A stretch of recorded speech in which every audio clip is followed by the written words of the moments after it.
Прывітанне, даражэнькія, з вами я, Зухзміцер, і 14-я частка жыцця раззброенага чалавека Сергея Пісецкага. Чакаў, што падлавіць лепшыя ўмовы, но, на жаль, з гэтым тут час наогул праблемам, па гэтаму прабачце, калі будуць якія пастароннія гукі. Калі моя праца вам падабаецца, не забывайце паставіць падабайку і напісаць камент. І расшарыць, каб як мага больш людзей гэта магло паслухаць. Таму што па шчырасці то, колькі людзей зараз слухаюць мае чытанкі, не зусім радуе. Дакладней, радуе абсалютна ніяк. Што ж, паехалі. Цягнік імчыць на поўдзень. Сяджу з сабадам на падножцы вагону. У нас ёсць білеты і маглі б ехаць усярэдзіне, але нас пакусіла прыгожая ноч, неба ўсеянае роямі зорак і магчымасць пагутарыць аб усім без сведкаў. На мне старая вайсковая форма, на галаве спартовая кепка, сабада трымае на каленях торбу з сялянскай вопраткай, якую я апрануў толькі ў лідзе. Часам лакаматыў залівае ваколіцы пераможным свістам і засыпае неба завірухаю залатых іскраў, якія імкліва разлятаюцца і выглядаюць як вясёлая агністая жмяра. Калі цягнік затрымліваецца на станцыях, мы пакідаем сваё месца і ходзім па пероне, пазіраючы на людзей, якія сядаюць у вагоны і выходзяць з іх. Пасля ізноў лазім на платформу вагону, а калі цягнік мінае станцыю, сыходзім на падножку вагону, зачыняем за сабою дзверы і пазіраем у ноч. У Ліду мы прыехалі пад ранак. Разам з мноствам іншых пасажыраў скіраваліся на станцыю. На досведку выпілі гарбаты ў буфеце. Сабада пайшоў да цырульніка, каб пагаліцца і памыцца. Я не галіўся і не мыўся, каб выглядаць здарожаным. Падаўся да ўваходу на перон і там выняў з кішэні сфальшаванае пасведчанне. Я пачаў церці яго аб запыленую сцяну, бо папера была надта ж новая, а фарба на пячатках свежаю. Паднішчыў яго трохі, сагнуў і зламаў краі на месцы, у якіх была складзена. Тое самае я зрабіў з ангельскім канвертам і лістом ад брата Юзіка. Мы пайшлі на могілкі. Сабада ведаў горад і правёў мяне туды. На зацішнай алеі мой таварыш выняў з торбы рэчы, што былі тамака. Я взяў доўгія самаробныя порткі, світку і чорную куртку. Начапіў на галаву фуражку мацюю ёўку, знятую з сябе адзежу паклаў у торбу, сабада выняў з кішэні папяровую сумачку са старою саломаю і абсыпаў ёю маю адзежу. Даў мне ў рукі кароткую пугу, потым адышоў на пару крокаў і ухвальна пляснуў у ладкі. «Сам чорт не пазнае, што ты не селянін!»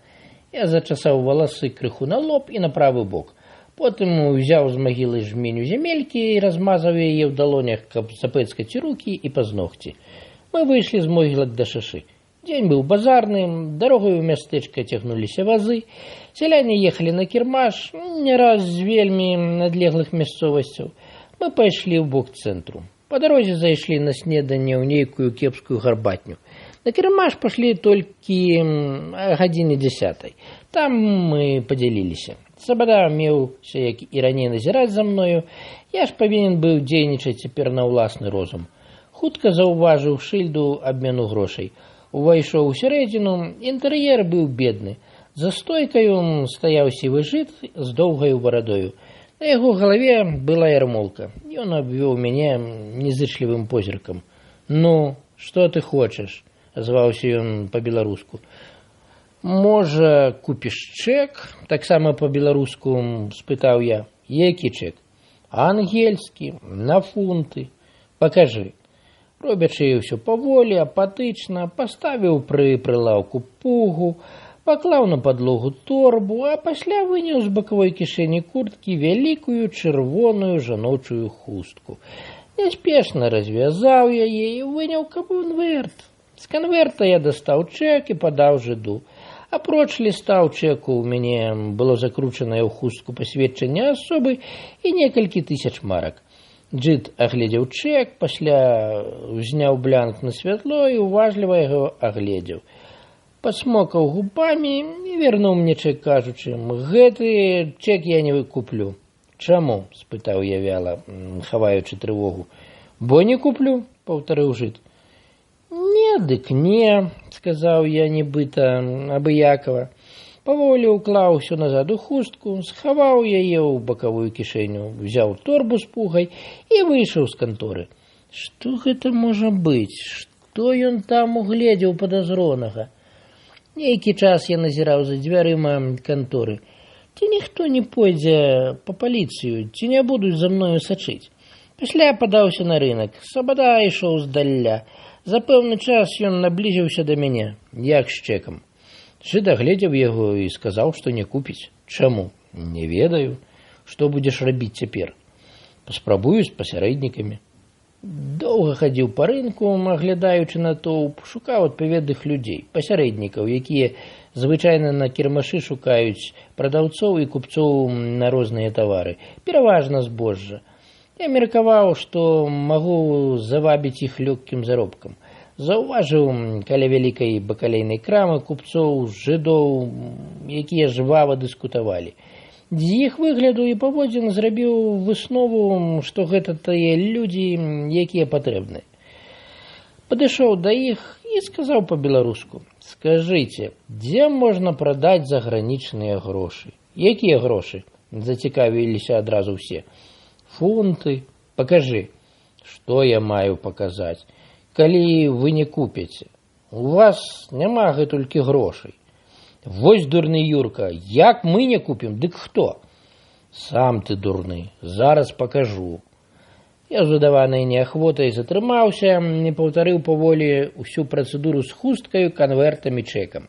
Паказаў ім блянк, не выпускаючы яго з рук. Жыды былі зацікаўленыя і ўзбуджаныя. Яны ажыўлённа шваргаталі.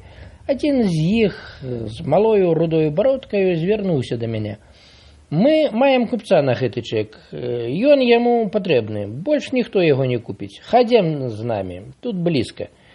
Удаючы, што іду вельмі неахвотна, я скіраваўся за рудым. Яго таварышы недзе зніклі. Пэўна, пабеглі шукаць купца на чэк. Мы ўвайшлі ў цесны засмечаны завулак. Мой праваднік безупынна паварочваўся да мяне і заахвочваў на далейшы шлях, запэўніваючы, што толькі ён можа мне дапамагчы. Я апынуўся ў цеснай і бруднай хаце. Сеў у куце пакою за столікам паблізу акна. Усярэдзіну заглядалі з іншых пакойчыкаў праз прычыненыя дзверы нейкія мужчынскія і жаночыя твары. Чуў прыцішаныя размовы. Хутка ў пакою увайшло некалькі жыдоў. Між іх убачыў пасярэднікаў, да якіх звярнуўся на рынку. Папрасілі ў мяне чэк, выняў з кішэні хустку і паўтарыў усю працэдуру. Жыды доўга і уважліва аглядалі чэк, перадаючы яго з рук у рукі. Нарэшце адзін з іх, найлепш апрануты, звярнуўся да мяне. «Адкуль у цябе гэты чэк?» «Ад брата». «Дзе ён жыве?» «У Лондоне». «Што ён там робіць?» «Разам з жонкаю мае гандаль». «А як ён табе гэты чэк даслаў?» «Лістом». «Маеш ліст?» «Маю». Я даў яму ліст. Жыды пачалі чытаць паперу, напісаную па-беларуску. Падчас гэтага чытання некаторыя пасміхаліся і абменьваліся позіркамі. Я ведаў трохі жыдоўскі жаргон і чуў, як адзін з іх сказаў другому: «А можа, гэта работа на бляд?» Той яму адказаў: «Такі хам і на бляд». Гэта цалкам запэўніла мяне, што сітуацыя добрая. У пэўны момант я заўважыў, што вуліцаю прайшоў сабада. Затрымаўся, закурыў цыгарку і пайшоў далей. Мяне спыталі пра пасведчанне асобы. Я падаў ім сваё пасведчанне, жыды аглядалі яго і распытвалі пра розныя дробязі. Я мог бы адчапіцца ад іх абы чым, але не было сэнсу гэтага рабіць. Сонна паволі адказаў ім: «Ты з новага сяла?» «Угу». «А чаму так далёка прыехаў?» «У мяне тут побач сваяк, чыгуначнік. Пайду да яго начаваць. Ну, і людзі казалі, што тут найлепей чэк прадаць. Каня таксама трэба купіць, а тут коні самыя танныя. А дзе твой воз?» «На кірмашы, сусед пільнуе, разам прыехалі». «Колькі хочаш за чэк?» – спыталі мяне пасля доўгай размовы. Я задумаўся. Жыды змоўклі. Гэтым разам, каб паказаць сваю дурноту, вырашыў папрасіць за чэк не за мала, а за шмат. Чэк быў варты, лічачы паводле біржавога курсу, по 10 680 марок, за фунт 3 182 400 марок. Але, чухаючы галаву, сказаў: 4 мільёны. Бура смеху накрыла мае словы. Я пазіраў быццам збянтэджана на жыдоў, якія смяяліся штучна і голасна. Адзін з іх сказаў мне: ты, дурны Юрка, дзе ты гэта чуў? Мне Бэрка крывы зашмянаў, як прыязджаў да нас купляць лён, сказаў: чаму ты яму не прадаў? Бо ён гэтага не купляе. Можа, ён хацеў мяне ацыганіць. Жыды зноў выбухнулі смехам. Праз пэўны час яны прапанавалі мне за чэк 2 800 000 марак. Я не пагадзіўся, бо разумеў, што гэтага будзе падазрона. Я ўдаваў, што не веру ім і нават захацеў пайсці куды ў іншае месца. Мяне затрымалі. Жыд спытаў, ці ўмею я чытаць. Сказаў, што ўмею трохі чытаць друк, калі ён вялікімі літарамі. Жыд выйшаў з хаты і неўзабаве прынёс мне 100 з газет, дзе паказаў мне рубрыку біржы. Фонд быў запісаны тамака 9800 марак. Я зразумеў, што гэта даўнейшы нумар газеты, калі курс быў ніжэйшы. Але ўдаваў сябе, што гэтым збянтэжаны, і хутка пагадзіўся прадаць чэк за 3 100 000. Сказаў ім, што танней не аддам, бо якраз гэтую цану падаў мне аконам суседняга маёнтку. Жыды пачалі клясціся, што яны могуць на гэтым страціць, бо гэта папера, а не грошы, бо банк можа збанкрутаваць. Я ўдаваў, што нічога ў гэтым не цямлю, стаяў на сваім. Калі дасце 3 100 000, то прадам вам чэк, а як не, пашукаю іншых купцоў. Нарэшце жыды прапанавалі мне 2 900 000 марак. Зразумела, я ахвотна прадаў чэк за гэтую суму, але баяўся паспешна даць згоду і ўпарта стаяў на сваім. Дайце 3 100 000, інакш чэк вам не прадам. Тады адзін жыд крыкнуў на іншых: ся! І мне сказаў ціхенька, нібы таемна звяртаючыся: хочаш 3 мільёны, дык бяры, бо больш аніводнай маркі не дамо. Ахвотна ўзяў бы, але як, падумаў, прадчуваючы, што буду мець яшчэ дужа клопатаў. Тым часам жыды пераконвалі мяне, што цана вельмі добрая. Я ўдаваў, што вагаюся. Заклапочаны нерашучы чухаў галаву.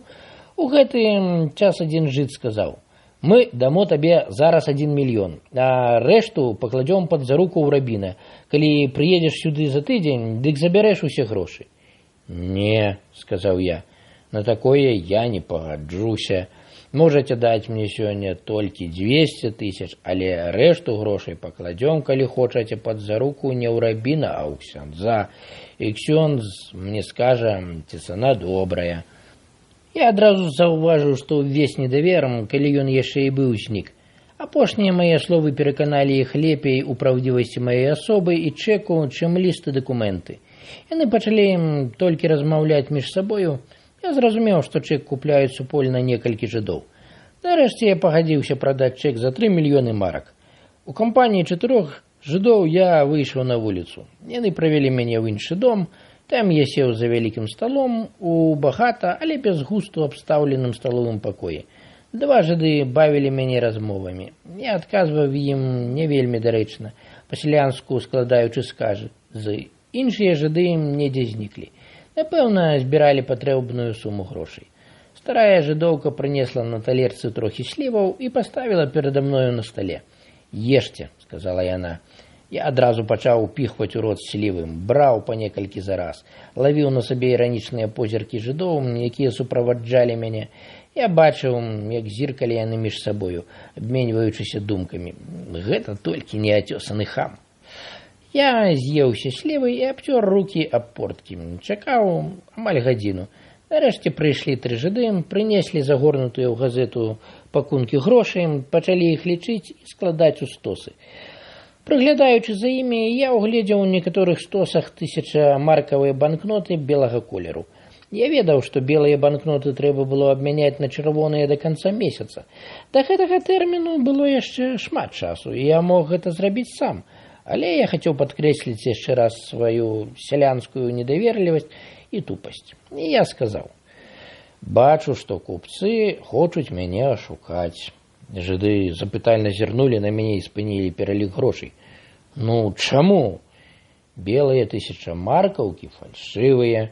Мы на вёсцы пра гэта ведаем. Жыды абурыліся. Пачалі тлумачыць мне, што белыя банкноты таксама добрыя, але трэба абмяняць іх у акрэслены тэрмін. Аднак не пераканалі мяне. Жыды зусім раззлаваліся і адклалі ў бок белыя банкноты. Пералічылі іх асобна, і адзін з іх пайшоў замяніць іх на чырвоныя. Ён вярнуўся за паўгадзіны. Быў стомлены і выціраў хусткаю спацелы твар. Калі скончылі лічыць грошы, прапанавалі, каб я спраўдзіў. Пачаў пералічваць грубыя стосы, у якіх было па 100 000. Рабіў гэта паволі, няўклюдна, злуючы гэтым людзей, што за мной назіралі. Часта памыляўся і пачынаў лічыць нанова. Тады жыды шоргалі крэсламі і нагамі, дадавалі мне парады, як найхутчэй пералічыць грошы. Я адказваў ім. Часу багата, грошы любяць улік. Губляючы шмат часу і прыкладаючы высілкі, я пералічыў 1 мільён. Пасля праверыў 1 500 000 банкнотах, якія нядаўна выпусцілі ў абарачэнне. 3 мільёну не лічыў да вялікай радасці жыдоў. Сказаў, усё добра, таму і тут хіба будзе добра. Купцы не павінны мяне ашукаць, бо іншым разам з вамі справу мець не буду. Схаваў 2 900 000 у торбу, а 100 000 паклаў у бакавую кішэню курткі. Гэта на выдаткі, сказаў я. Я чакаў, што жыды загадаюць мне падпісаць чэк на адваротным баку блянку, але сталася інакш. Адзін з іх сказаў мне, а цяпер пойдзем да натарыюса. Я быў сапраўды здзіўлены. А навошта? Трэба засведчыць куплю чэку, гэта вялікія грошы.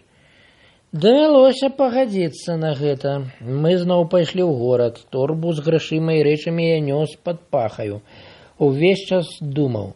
Мяне 3 мільёны.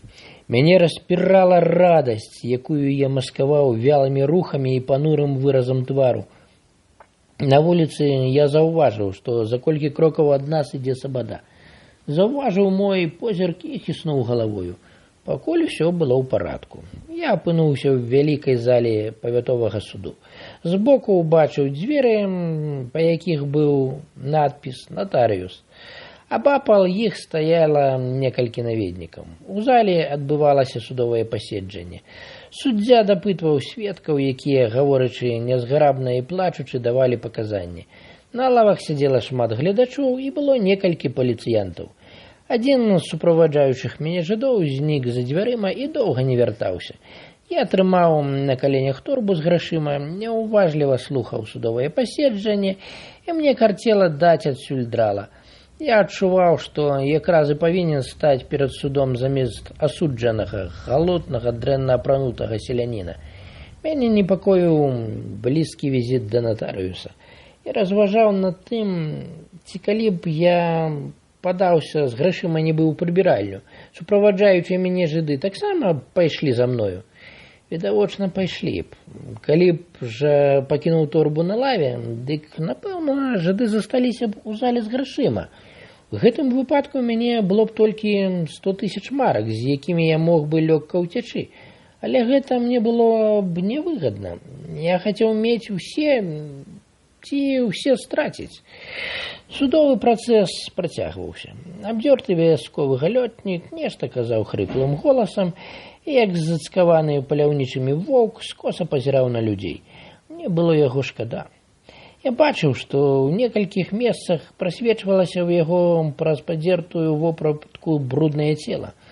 Яго ногі былі абутыя ў скураныя лапці, прымацаваныя да лытак вузкімі раменчыкамі.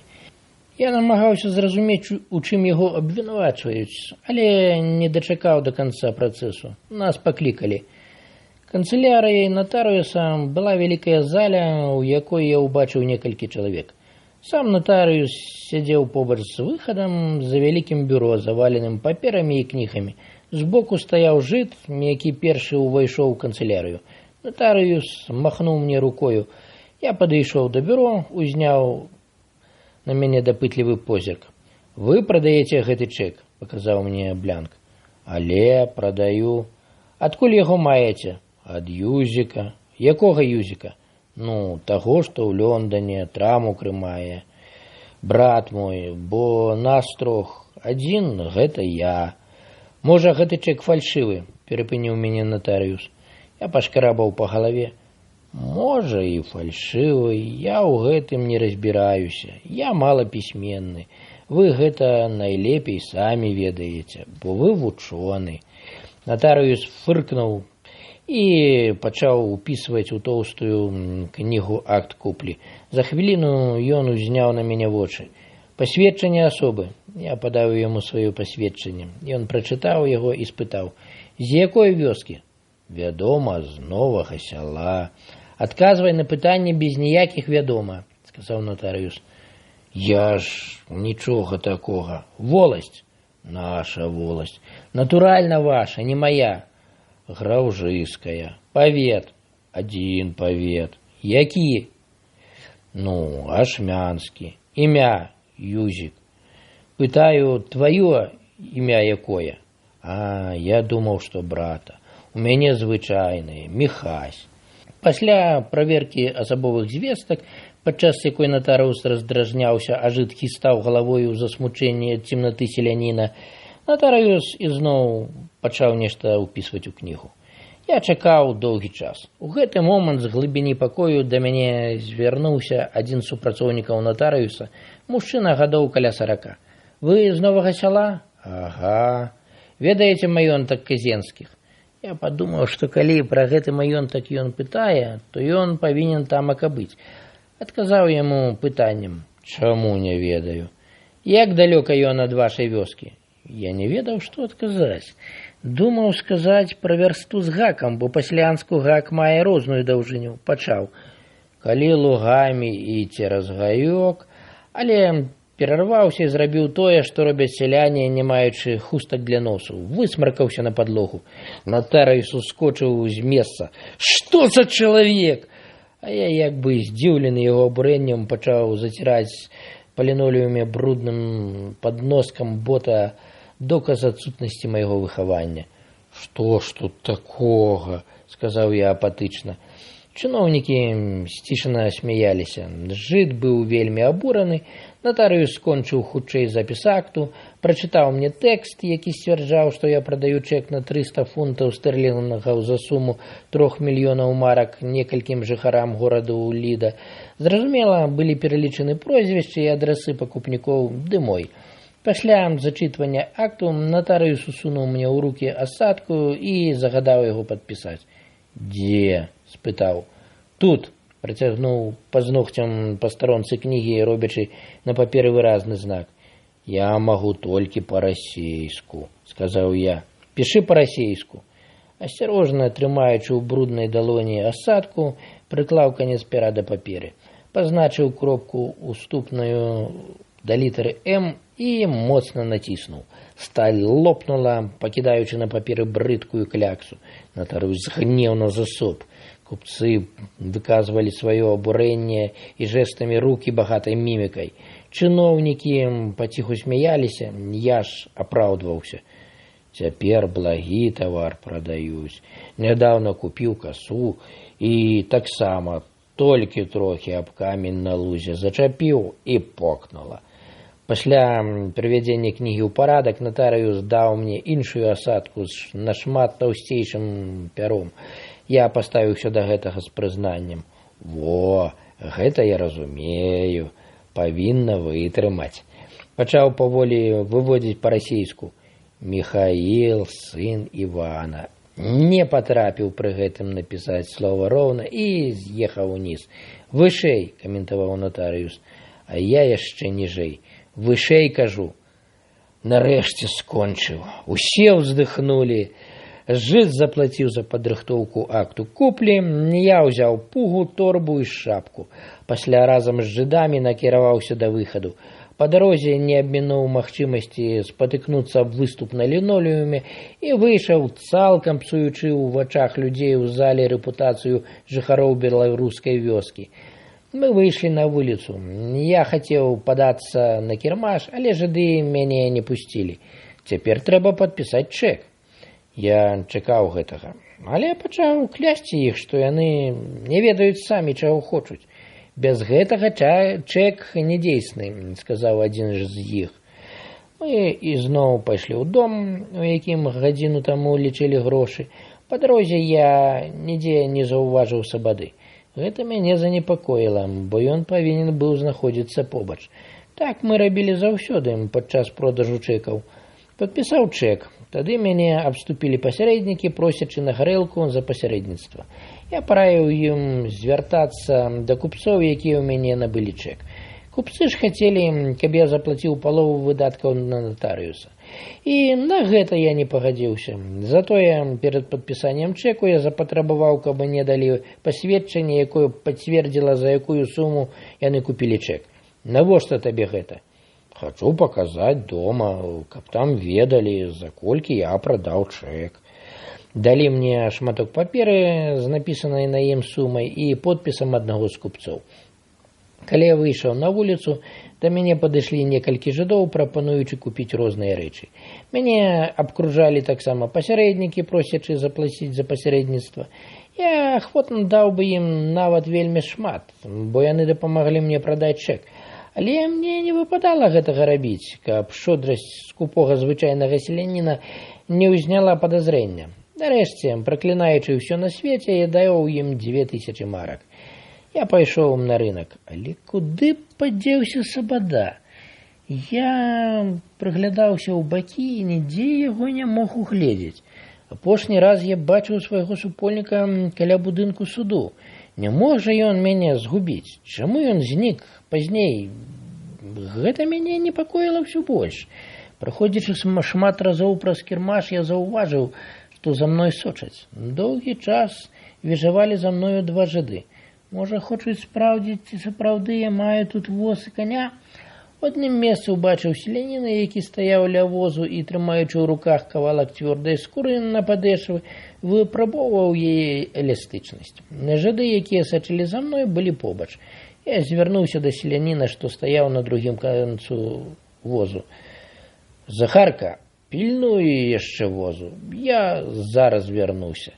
Селянін вылупіў на мяне вочы. Напэўна, мяркуючы, адкуль яго такі знаёмы і пра які воз гаворка. Я ж адразу пайшоў далей. Цяпер за мною віжаваў толькі адзін жыд. Напэўна, другі застаўся пры Захарку. Можа, ён мае намер распытаць яго? Я выйшаў на жахліва брудны засмечаны падворак, знайшоў прыбіральню і зайшоў туды.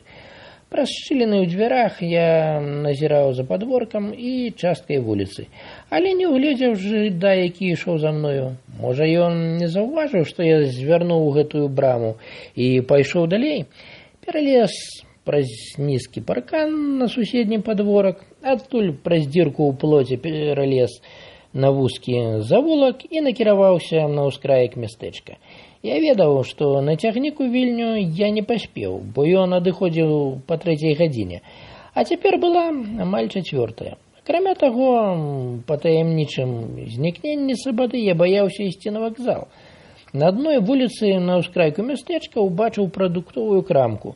Зайшоў туды і купіў 2 булкі, фунт кілбасы і кілаграм груш. Пасля пайшоў далей. Я збіраўся знайсці чыгунку ў напрамку да Вільні і пайсці да першай станцыі.